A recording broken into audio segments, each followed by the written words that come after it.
Et le but d'Elisa, c'est de remettre en lien la source visuelle avec une source sonore.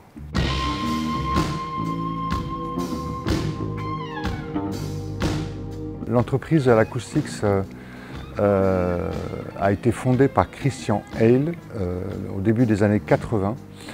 Christian Hale est un physicien-chercheur, un physicien de particules chercheur, nourrissant une grande passion pour le son et toujours frustré par sa perception sonore dans les concerts. Et Christian a, pendant quelques années, a cherché à donner une cohérence à la diffusion sonore. De là est né un guide d'onde qui s'appelle le DOSC, qui a fait l'objet d'un brevet et qui a réellement révolutionné la manière de diffuser le son. En 2013, Christian a de nouveau réfléchi à comment on pouvait, entre guillemets, réécrire la technique de diffusion sonore. Et avec quelques collaborateurs qui lui sont proches, ils ont pensé au système ELISA, qui est un acronyme qui veut dire Immersive Sound Art.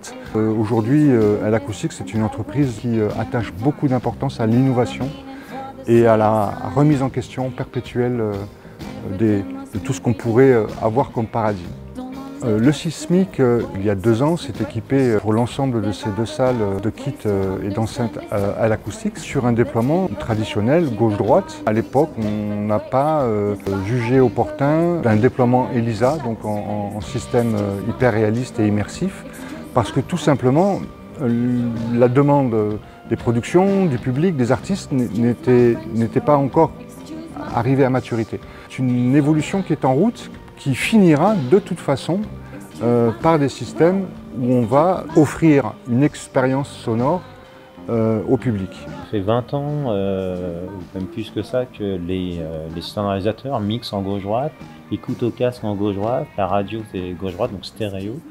Et on s'aperçoit qu'en fonction de là où on se place dans la salle, même si on peut espérer avoir le même niveau de pression sonore quand on fait un bon design, la localisation des musiciens, eh ben, ça ne marche plus, ça ne marche qu'on est au centre de la salle. Parce que l'ingénieur du son lui-même est au centre de la salle.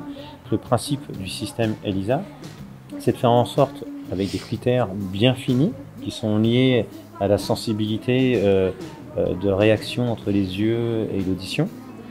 Donc on donne des critères maximum d'écartement entre les enceintes et également de hauteur pour faire en sorte que l'ensemble de l'auditoire puisse être couvert par l'ensemble des enceintes.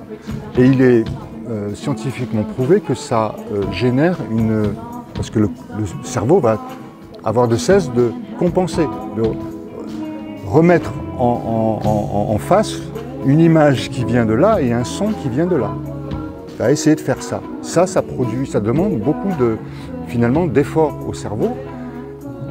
Et au final, sur un spectacle d'1 heure, 1 heure et demie, au bout de 20 minutes, on rentre dans une espèce de fatigue et on en perd un petit peu le goût du geste artistique. Ça, c'est prouvé. Partenariat donc avec le Sismic, Ubitech, Al-Acoustics, mais la complicité d'un groupe, donc en l'occurrence Récréation, de faire un échange de bons procédés, de dire on s'occupe du groupe sous une forme de mini-résidence avec un concert en fin de semaine, comme ça ils vont bénéficier de tout leur temps qu'on leur offre, à la fois sur scène et en création, on va dire en production sonore.